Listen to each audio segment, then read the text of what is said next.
So there were 6 mascots here, not just Bruce the Bearcat, but there was Eddie the Eagle, Tony the Tiger, Pedro the Panther, and Pascal the Panther. We're all here. Same weekend. Oh, and we cannot forget Drogomir the Dragon was also here that weekend. So great weekend for the IASAS mascots. Okay, so trivia time, fans. There are 2 teams at IASAS that share the mascot, the Panther. Hop on to X, or formerly known as Twitter, hashtag IASAS, and let us know which 2 schools share the mascot, the Panther. All right, we're about to start here the second half. 7-0 in a normal touch rugby game. Is 7 a lot of points to come back from?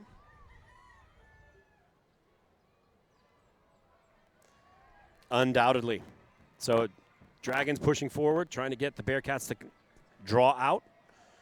No luck. Looked like that was a touch pass. Was it a touch pass? Yes, it was. So touch pass basically means you were touched and you still held on to the ball and tried to make a pass, which results in an immediate turnover. Girls, what do you know about these referees? Where do they come from? I know, I'm actually not too sure, but they ref all the games, all the rugby games as well. They refed our games, so it's pretty nice to have all the same refs. Okay, so around. these are refs from the Manila or Philippines Touch Association.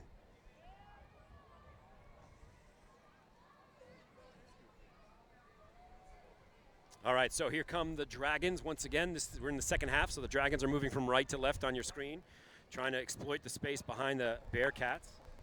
Mishandled ball, resulting in a turnover. See if the Bearcats can push the Dragons all the way back into their own half.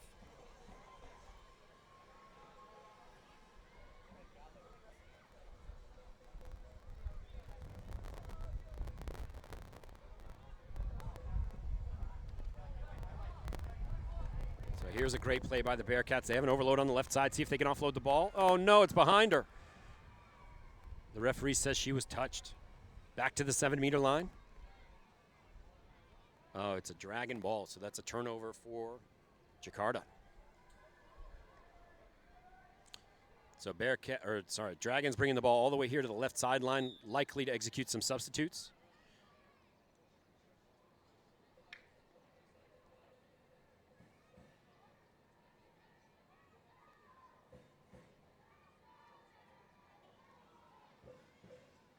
So Manila really dominating this game here.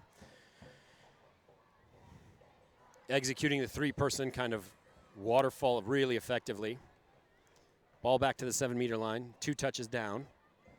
Manila executing a substitute. That's a long run for the inbound player.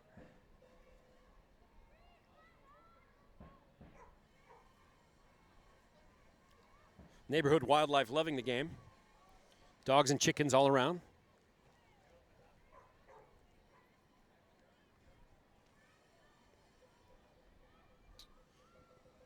Oh, Bearcats attempting a diving score.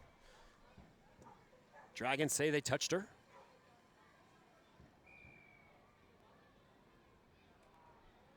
No try rewarded. We've got 12 minutes to play here in the second half. The next round of play after this, we're going to return to rugby. Looks like the ISM Bearcats going to play the next game.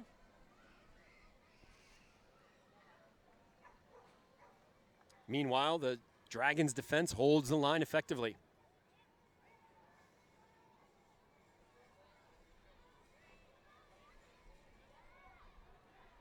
Mishandled ball by the Bearcats. Let's see if the Dragons can take advantage. They got to go quickly. Referee slows them down. So no opportunity to take advantage of retreating players.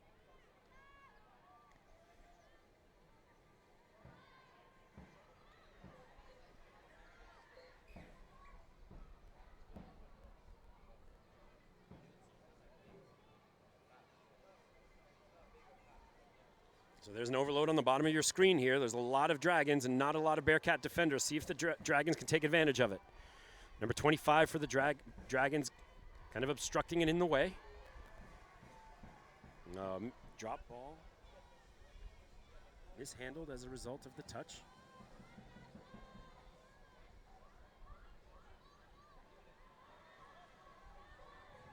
Girls, tell us about the 6 positions on the field here. I see the 2 players in the middle, then 2 next to them, and then 2 on the wing.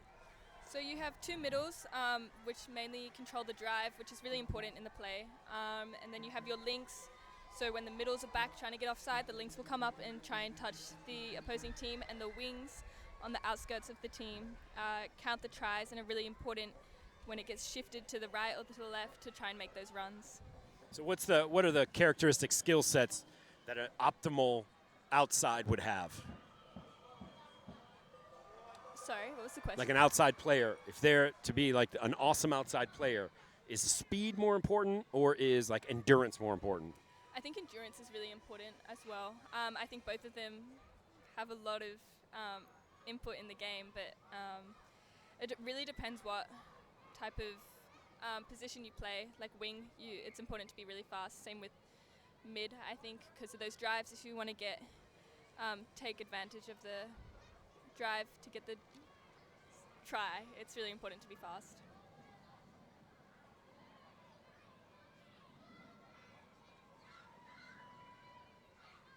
Oh, here we go. We've got a little bit of Bearcat fans cheering for the Dragons. Ladies, this is what we call the spirit of IASAS here. Obviously, this classroom adopted the Dragons as their adopt-a-team activity. So we've got some micro Bearcats cheering for the Dragons. Always love to hear that.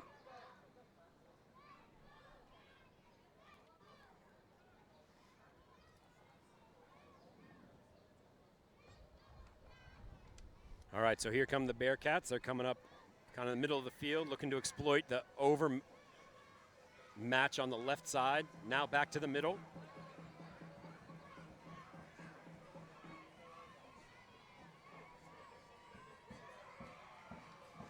There's a touch recognized by the referee. So Manila on the doorstep of scoring once again. Still a 7-0 ball game.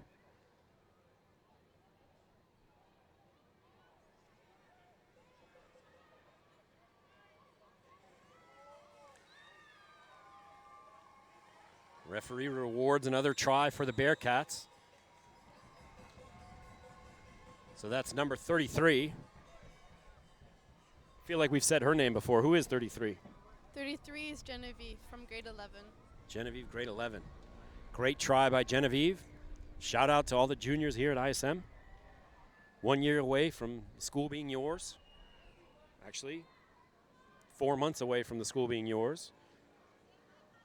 We're probably at the phase where every high school is really buckling under the weight of second semester senioritis. I know we sure are. So here come the Dragons trying to find a seam, but that Manila defense is just way too organized. Dragons doing what they can, but Manila just too stubborn.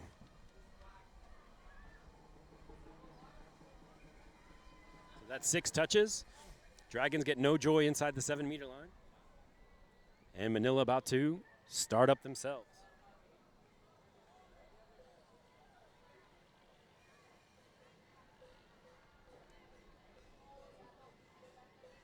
Oh, Manila pushing through the Dragon line.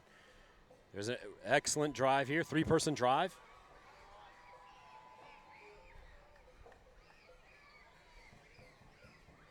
It seems like the micro Bearcats, the fans of the Dragons, don't really understand what's going on here.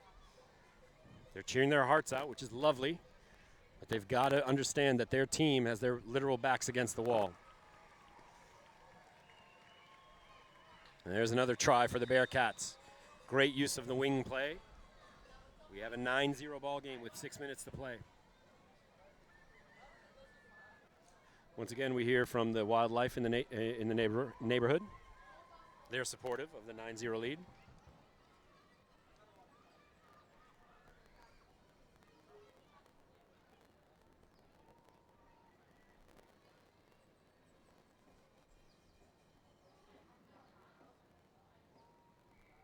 Ladies, remind our listeners about all the rules pertaining to the dummy half. What are things the half can and can't do? Lauren, do you want to explain? So once you get touched, the half has to put it down, and the dummy half will take it. You have to pass it before you get touched to start the play. What happens if the half gets touched while she's still holding the ball? It's a turnover. Immediate turnover. Can the half enter into the try zone with the ball? I don't think so. You have to pass it as you run. Okay, so they can't score. So if you're the person who picked up the ball, you can't actually score. So this is why you often see like a 3-person drive where one person is the half, the other person is the runner. They immediately dump the ball and the half picks it up and gets rid of it without running themselves.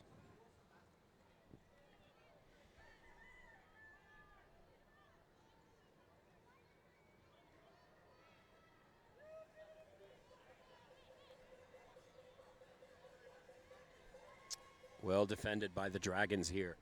So Manila greedily still going for scores here with 5 minutes to play.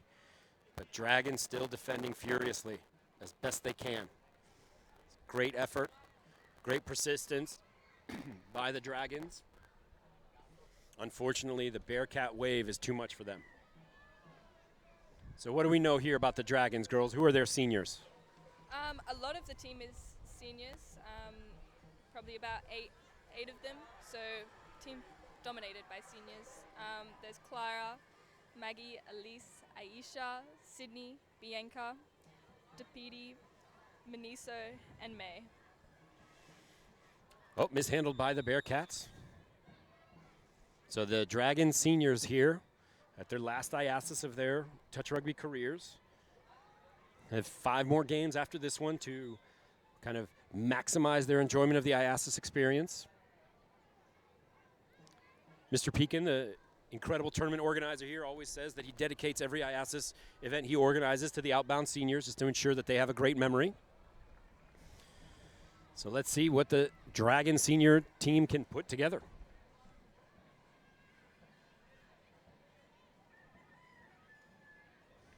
So we're starting to see a little bit of sloppy play here, girls. Ball's not being passed well, ball's not being caught very well. Is that a function of fitness at this point, do you think? I think a lot of it would be endurance, yeah. It looks like both of the teams are getting quite tired. Yeah.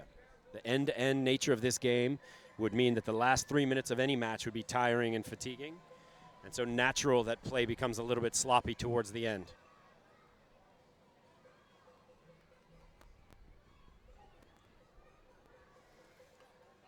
So in the previous match, one of the co-presenters shared that there's an optimal 5 skills that the best teams have, all their players have. So there's 5 tools a touch rugby player has. She needs to be fit, so she needs to have great endurance. She needs to be fast. She needs to be agile, so quick side to side. She needs to be able to throw and to be able to catch. And if you have those 5 skills, you're the best touch rugby player on your team. Do you dispute any of that, girls, or does that sound about right? I think that sounds about right. Yeah, I think so too.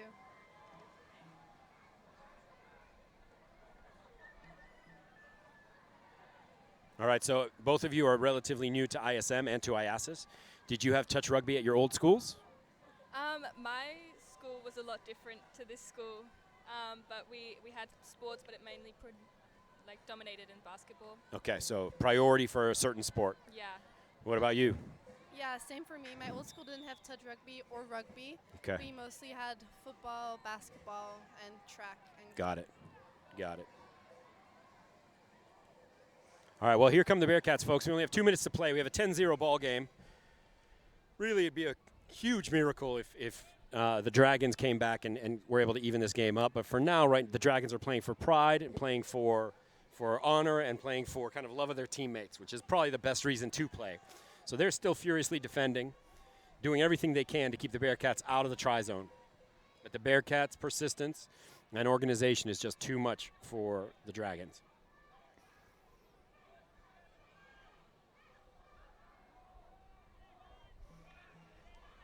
There's another diving attempt by number 12.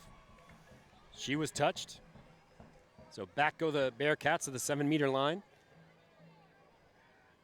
Dragons line up along the goal line, trying to defend. We've got a minute left.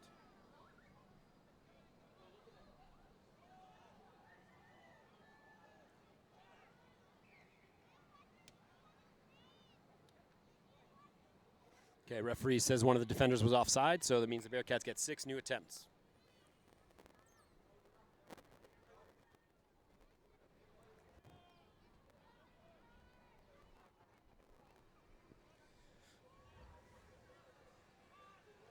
All right, here come the Bearcats. Overload on the top of your screen. Oop. That's number...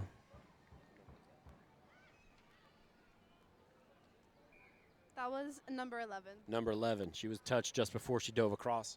We've got 23 seconds left.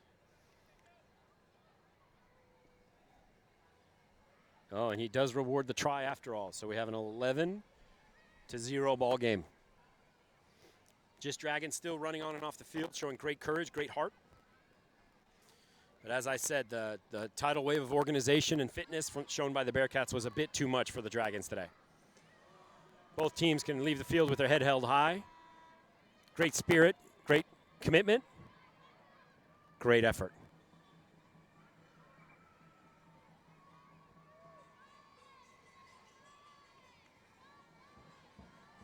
So time has passed, but this phase of play is not over. There's the turnover. The referee will call the ball game. All right, ladies and gentlemen, Bearcats win 11-0. First game of the Touch tournament for them. So Bearcats win, Taipei Tigers win, Bangkok Panthers win, Dragons lose, Eagles lose, and Panthers lose, ISKL Panthers. So that's the answer to your trivia question. The two Panthers in IASAS are the ISKL Panthers and the ISB Panthers. Someone might ask, are two Panthers too many in a 6-team league? Ladies, what do you think? Yeah, I think maybe it's too much. Yeah, I think you'd have an alumni revolution at both schools if they tried to change their mascot. So we're going to end up with two Panthers till the end of time. So shout out to Lauren and Aiden. Shout out to them skipping class, being excused from class to join me here on the mic. Shout out to the ISM host, the ATAC crew, Bernie the Bearcat, and shout out to the entire Bearcat Council. Congratulations, Manila. This is Kim Crean signing off alongside Lauren and Aiden. Hopefully you will hear from us again soon.